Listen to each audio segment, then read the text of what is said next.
I'm headed down to East Valley Shelter. They said they have a lab mix they found running the streets as a stray. They said he's probably just shy of a year, but he has a lot of energy.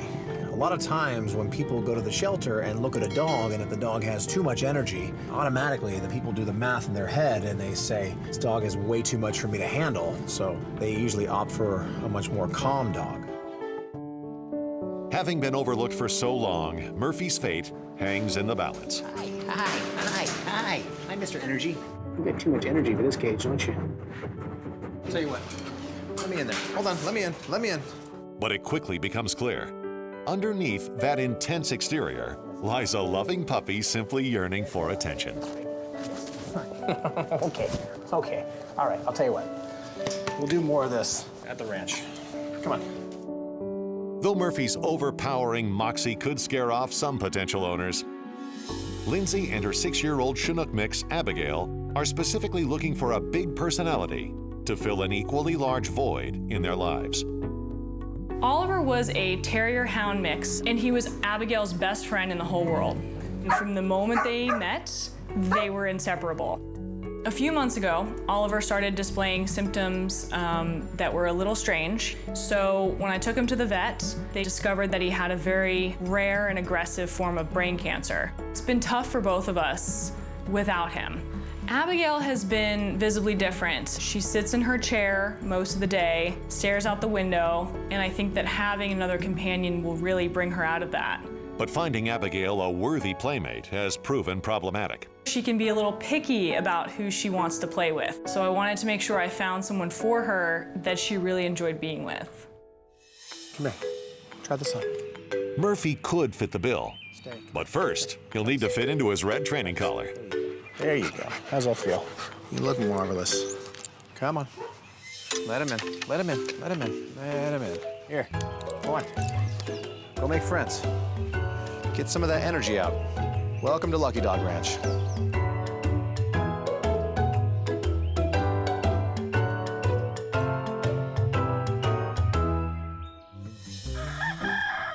Come on.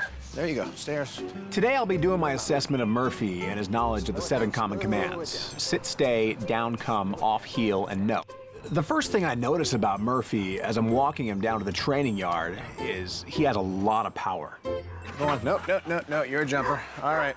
Murphy right now, he's like an adolescent kid. He's young, he's big, he's cocky. Go on. So I can already see that training him is gonna be a little bit difficult.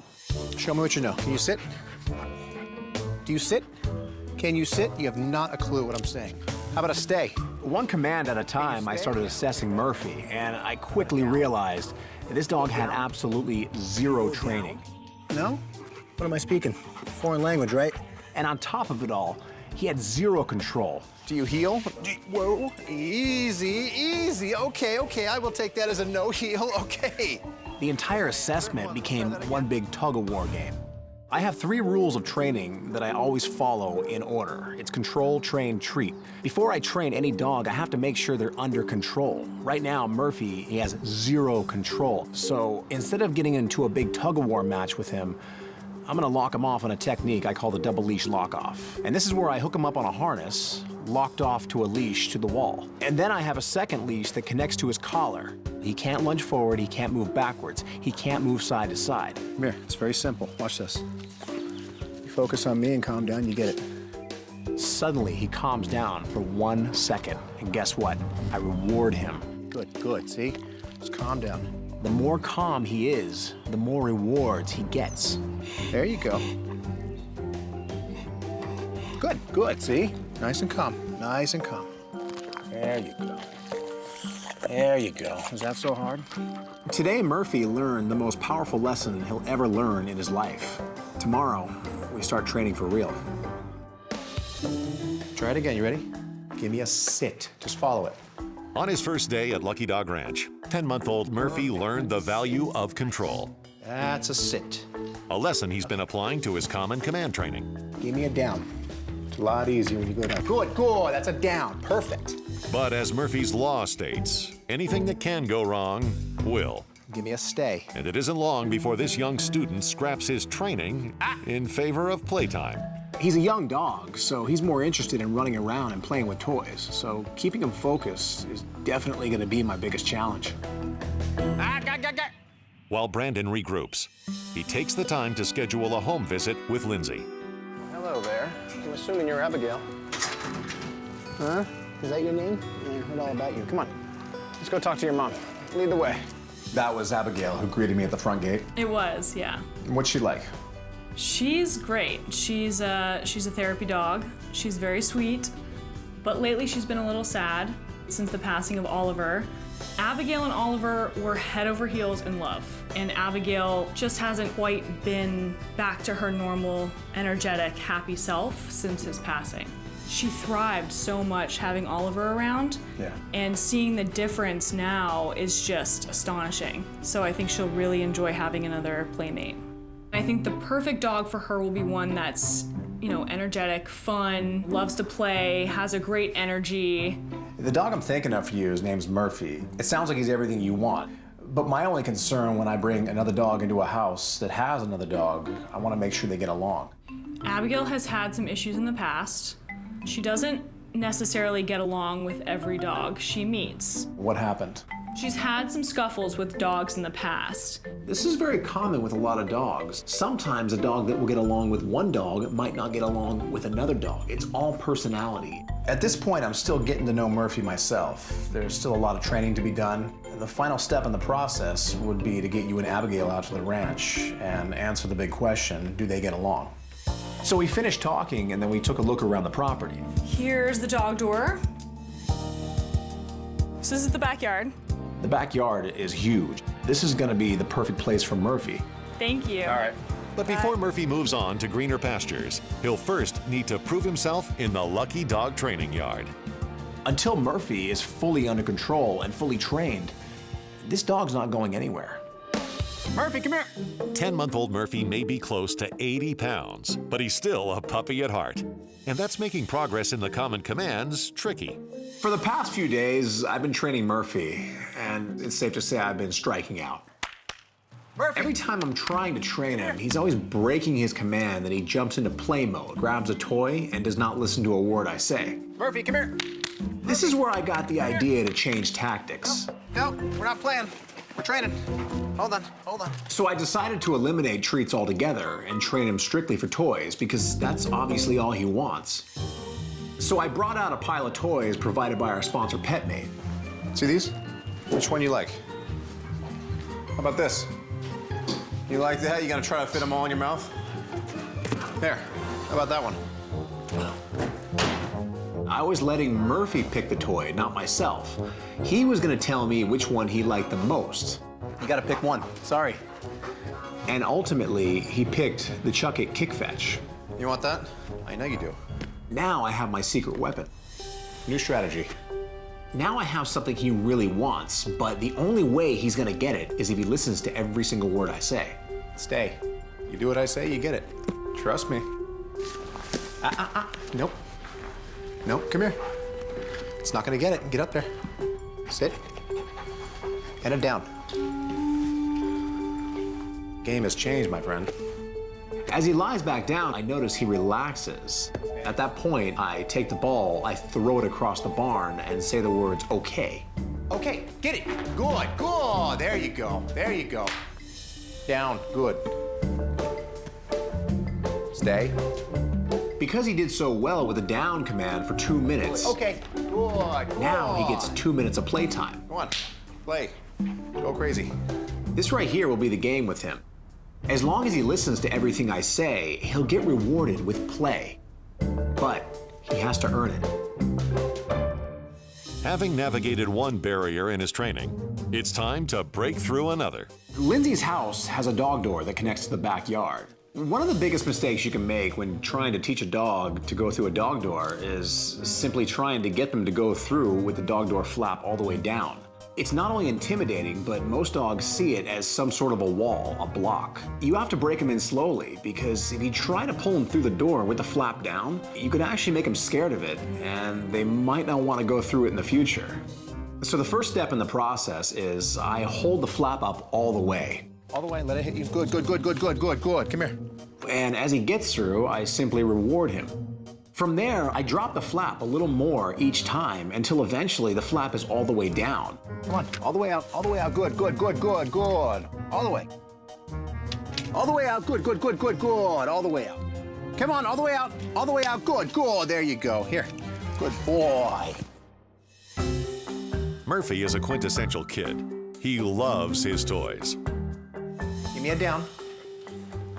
Down, good. Hoping to capitalize on this, Brandon repurposed Murphy's favorite toy into the perfect training incentive. Good, good.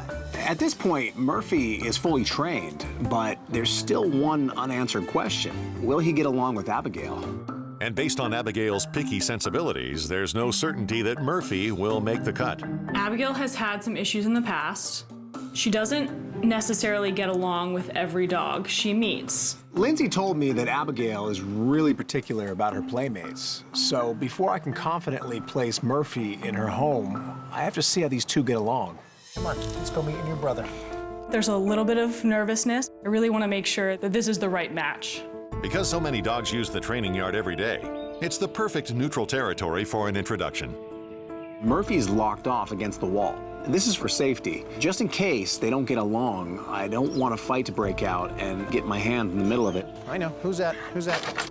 I take her about 10 feet away from Murphy. Nose to nose. And at this point, I'm really seeing no red flags, so I take him nose to nose. Go on, say hi. Say hi. Say hi. There you go. Then the moment of truth comes. Go on. Go on. Now all bets are off. If something happens from this point on, it's my job to break it up. I have to be on my guard right now. Everything was going just fine until it wasn't. Murphy decides to test Abigail's boundaries. They went at it for a split second. Play nice. This is a classic case for a lot of adolescent dogs. They're young, they're cocky, they're inexperienced. They want to see exactly what they can get away with. And Abigail did exactly everything just right. She barked him off and let him know, I'm bigger, I'm stronger, I'm older, I'm wiser. Murphy learned his lesson. Realizing his mistake, Murphy extends a peace offering, his favorite toy. And suddenly, that argument turned into a play session. 20 minutes later, I was convinced these two are perfect for each other. And now, with Abigail's seal of approval, there's only one thing left to do. Now it's time to introduce Murphy to his new mom. Murphy, the 10-month-old lab mix, is on the cusp of a forever home. Having earned a ringing endorsement from his new sister, Abigail, the time has come to meet his new mom. Hi, Murphy. Hi. Come here. Hi, buddy. Oh, hi. What a good boy. What a good boy. Oh, you're so cute. When Brandon first brought Murphy in, I was so excited. Thank you. Are you happy? He jumped all over me, gave me kisses. He was so excited and playful, and that's exactly what I want in a dog. You're a goofball, huh? You're a goofball. But that excitement does raise one red flag. I was really unsure if this dog was right for her because Murphy has a lot of horsepower, and if you don't know how to handle a dog like him, it could definitely backfire on you. And her energy level is raising his quickly. See what's happening now? What you're doing is you're shifting his gears. He was in first gear, you just put him in third gear right now. Gotcha. Brandon explained that my high energy coupled with his natural high energy, not a great combination. The most important thing with a dog like this is gaining control before we train. What I'm gonna do is basic manners. I'm gonna hold the treat in front of him, assuming he's not lunging for it. I'm gonna give it to him. Good. Okay? Same thing. And I'm gonna wait him out. 3, 2, 1. And good boy. Step by step, one command at a time, I explained to Lindsay the importance of control, the importance of knowing how to handle him. Is he calm? Mm-hmm. Good. Control, manners, perfect. Good boy. Good, good. Down. There you go. Wait him out. Perfect. Good. Underhand. There you go. Good boy. Heel. Good. Even more slack now. There you go. You see your leash? Mm-hmm. It's perfect. It's called a J. Your leash is doing a J. That's exactly what I want to see. Now you're relying on pure technique. Gotcha. I gotta say, Murphy did surprise me. and Lindsay surprised me even more. The moment that impressed me the most was when Lindsay dropped Murphy's leash and she had him heeling around the entire barn. Not only she understood the technique, but she understood how to properly handle a dog like Murphy. At that point, I'd seen all I need to see. So the moral of the story here is control. If you lose control of a dog like this, you'll see him grow up to be an out-of-control dog. You don't want that to happen. There's one more thing we're gonna do with him. See that collar up there? Mm-hmm. Go ahead and bring it back to me. Put it on him. All right.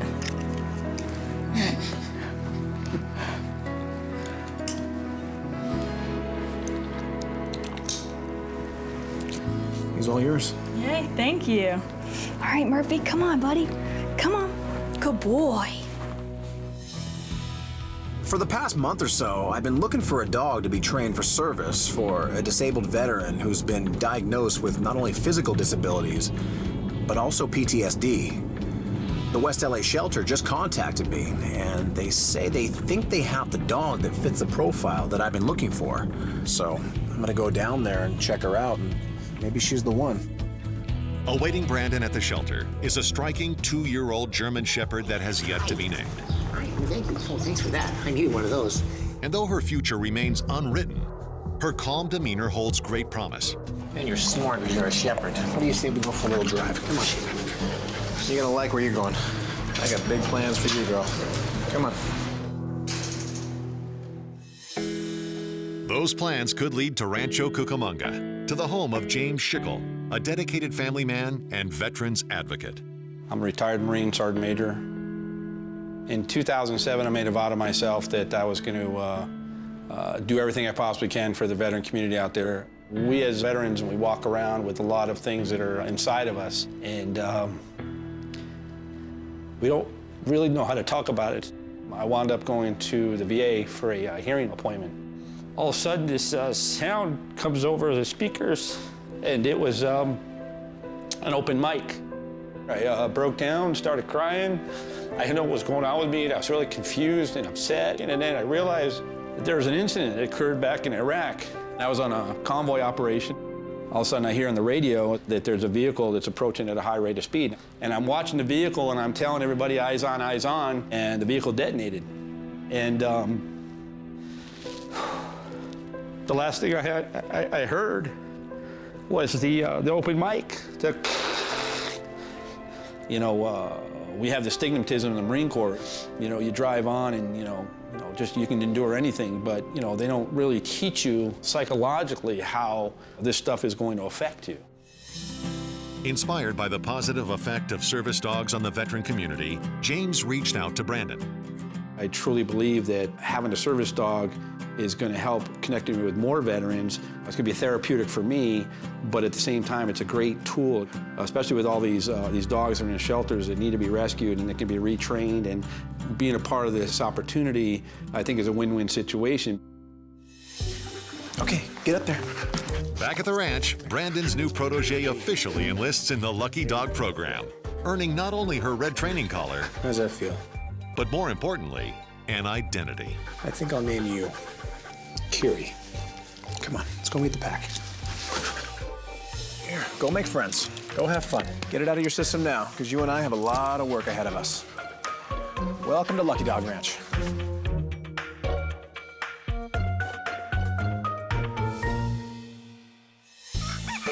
Come on. Welcome to class. Today I'll be doing Kyrie's assessment of her knowledge of the 7 common commands, which are sit, stay, down, come, off, heel, and no. Get up there. Get up there. What do you know? Get up there. Come here. Can you sit? Oh, look at you. I love that. Stay. Come. Yeah, all right, you come. I like that. Do you heel? Not only does Kyrie showcase her intelligence, Yeah? Look at you. Nice. she also reveals a promising new skill. The one thing I noticed about Kyrie in the assessment was her interest in toys over treats. You like retrieving? Do you? Go get it. And what I'm seeing right here actually makes her the perfect candidate for a retrieve. Yeah, I know. Get it. She really has no weaknesses, but this is day one. And Kyrie and I, we have a long road ahead of us. Only yesterday, Kyrie was one of many shelter dogs hoping for a second chance at life. Now, a new and noble path awaits her. Training to become a service dog for a retired Marine fighting his own personal battle with PTSD. As I started training Kyrie, the first thing I noticed was the level of intelligence this dog has. She picked up all the commands very quickly. Give me a down. Good, good. That's a down. Perfect. But that really comes as no surprise because German Shepherds, they have a reputation for being highly intelligent and very trainable dogs. But what really impressed me about her is her disposition. Kyrie, she's a very calm, very loving dog. That's just her personality, and this is something that cannot be taught. And this makes her the perfect candidate for someone like James with PTSD. But before Brandon can be sure Kyrie's the right dog for the task, he'll need to get to know James a little better. James, thanks for talking to me. It's good to finally put a face to a name. Hey, Brandon, how you doing? Good. Pleasure. Tell me a little more about yourself. I just turned 53. I spent 30 years in the Marine Corps, participated in combat operations in Iraq, retired as a Marine Sergeant Major, and I also advocate for veterans. You reached out to me because you were interested in a service dog. How do you think a dog could benefit you? In my situation, I know that it would help me with my PTSD that I deal with and try to cope with on a daily basis. I think that's where the veterans have the most problem is with the PTSD. Are you physically disabled at all? Somewhat. I mean, I can manage, but I have a pretty bad back. My knees are pretty shot. So from time to time, my little ones will want to tie my shoes or pick up something I might have dropped to alleviate me from having to kneel down. So, you know, knowing that a service dog could be beneficial in that aspect would be great. I recently rescued a dog. It's a German Shepherd, and she does sound like she fits the profile of exactly the criteria what you're looking for. So the next step in the process is I'm gonna send a guy out to your house to go check out your property and make sure it's adequate for a dog. Assuming everything checks out, we'll keep moving forward in the process, and we'll be in touch. Okay, I appreciate that. After what I heard James just tell me, failure is not an option. Now, it's my personal goal to make sure this happens for him. Now, it's a mission. Yesterday, retired veteran James Schickel's dream of owning a rescue dog came one step closer to reality. But before the wheels of Kyrie's adoption can officially get moving, James will need to pass a requisite home check. And for that, Brandon enlists some help. Chris Kaiser from our sponsor Turf Mud is going to stop by to meet Kyrie, and I'm going to ask him to go to James Schickel's house to see his setup, get a feel for his family, and see if his yard's adequate for a dog. That's Kyrie. Hi, Kyrie. She's in training to become a service dog for a disabled veteran. He lives a couple hours away out in Rancho Cucamonga. You know, I'm going to be out there working with the school on our Turf Mud program. Turf Mud is an education program, but it's also a dog, a real rescue dog who goes to school to help kids learn about the outdoors and be environmental stewards. Remember, nature starts at your back door. And who knows your yard best? Your dog. Can I help you in any way? If you want to stop by his house and check out his layout, it'll be a big help to me because I'm swamped with training her. I don't have time. I'm happy to do it. It's all about kids and the outdoors, so I'd be happy to do it. With Chris stepping in for the home visit, Brandon digs deeper into Kyrie's training. When I spoke with James, he mentioned that he's really hoping that a service dog will be able to help him pick up everyday objects around the house. The big question is, how do I get that dog that likes to retrieve balls now to retrieve more unorthodox objects? I do it through a process known as bridging. This starts with a toy and a dumbbell. I cut a strip out of the ball, just big enough to where the ball fits around the dumbbell. You know what this is? I hold the dumbbell up in front of her, and I say the words, pick it up, pick it up. Naturally, she grabs the ball part of the dumbbell. Good, that's a pick it up. That's a pick it up. As she's holding it, I'm praising her, letting her know what she's doing is right. Then I say the words, give it here, and naturally she releases the ball. So this process gets repeated over and over a few times. Whoa, that's a give it here. Okay. From there, what I do is I cut that ball in half. Technically, the ball is still there, but now it's gotten smaller. Pick it up. Good, that's a hold it. Brandon continues to cut away sections of the ball until finally, only the dumbbell remains. The dumbbell will be a bridge to more practical household items. But right now, it all starts with this dumbbell. Give it here. Good, that's a give it here. Nice. The bridge has been formed. Nice. And out in Rancho Cucamonga, it's Chris who's connecting the final dot in Kyrie's placement. James, how are you? I'm Chris Kaiser. Brandon asked me to come out and check out the space. And so here I am at the Schickel home, and it's a terrific space. We've got a beautiful yard here. It's perfect for family and for pets.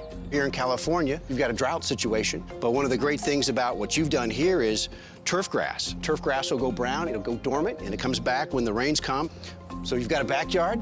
I do. Let's take a look. Okay, come on. When I went out back, the rear yard is much like the front yard. It's really well adapted. Hey guys, this is Chris. Brandon sent him down to take a look at the front yard and the backyard. Hi, ladies. It's very nice to meet you. With all this turf, it's really good for families and kids and dogs. It's tough. It's almost indestructible. One of the challenges with the family dog space is that if you've got a lot of plants and ornamentals, they may not take the abuse. And it's one of the nice things about this green carpet is it'll take the abuse.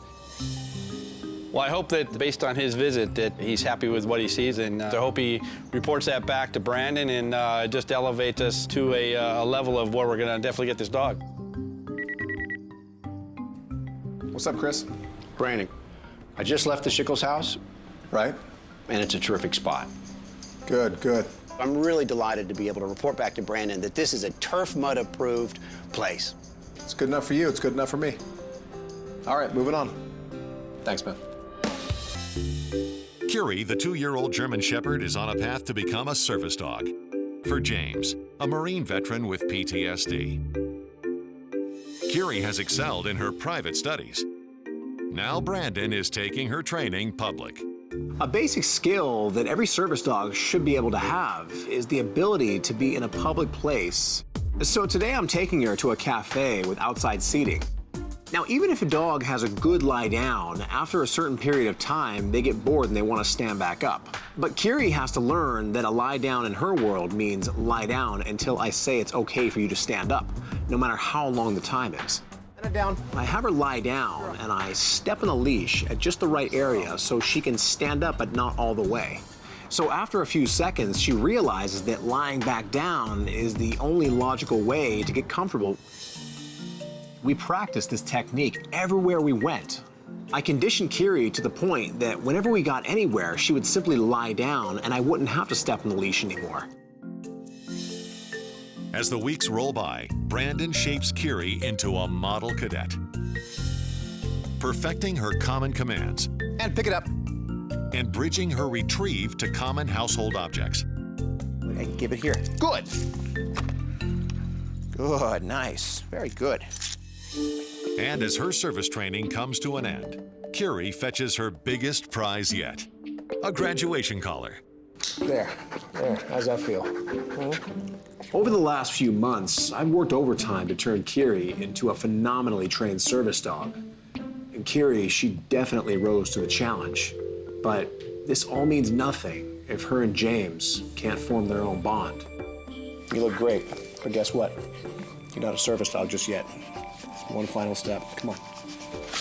Come on. 3 months ago, this 2-year-old German Shepherd faced an uncertain future. Until Brandon bestowed upon her a new mission in life, becoming a service dog for a retired veteran. Kyrie has proven to me time and again that she is a service dog. She has what it takes to assist someone. But whether that someone is James now depends entirely on chemistry. Everything has come down to this moment right here.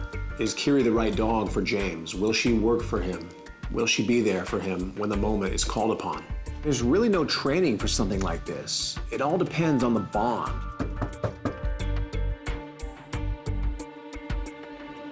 Hey, Brandon! How are you? How you doing? Good to see you. Who's this? I was very surprised. You brought Kyrie, and I think it went really, really well. Nice to see you. Seeing the kids with Kyrie was a really great feeling because Kyrie is not just a service dog. She's a family dog. But listen, even though she's for the whole family, she's here to specifically help your father. So do you mind if I take your dad away for a few hours and work with him and her together? Sure. Okay. Out back, Brandon walks James through a lesson in the retrieve. When I drop it, she knows to instantly pick it up. Now bring it to me. She'll sit there until I'm ready to grab it. She needs to hold it for as long as you want. Okay. I can sit here for 30 minutes, and she'll still hold it until I say, give it here. Good. And good girl. So start it with this and give it a whirl. Pick it up. Bring it here. Bring it here. There you go. Bring it Good. here. Perfect. Just tell her to hold it. Hold it. Tell her to hold it. Hold it. You can hold it for as long as you Hold want. it. Give it here. Good. Perfect. Heavy praise. So over and over, object after object, we practiced all around his house, making sure that anytime he dropped anything, she would physically assist him with it. But what I was showing James was just the tip of the iceberg. Kyrie is also a psychological service dog. Bonding is the most important part of this whole process. You can't force it, you can't rush it, and you definitely can't fake it. Yes. Oh my goodness. Oh my goodness. And as the day wears on, the truth of this new partnership reveals itself. The bond has taken hold. I watched this new friendship form right in front of my very eyes. These two were perfect for each other. What do you think, James? You got it from here? I got it from here, Brandon. Well, there's one more thing we have to do.